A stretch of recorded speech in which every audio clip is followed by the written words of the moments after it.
Oh, big. Chapter 11. It's early in the morning, before breakfast, before any of the therapists have started working on me, probably even before the kids have gotten dressed at home. And Bob is here. Can you see me now? Asks Bob.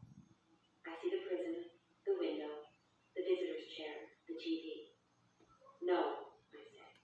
Kawartha. Turn your head. I turn my head. I see the prison. No, the other way.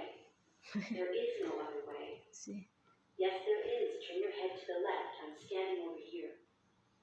I close my eyes and imagine Bob standing. In my mind's eye, he's wearing a black, long-sleeve, crew-neck tee and jeans, even though he never wears jeans to work.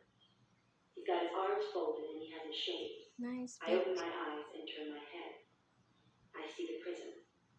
Oh, Yes, you can. he's Simple. looking here. It's not. I don't understand why you can't just turn your head. I did.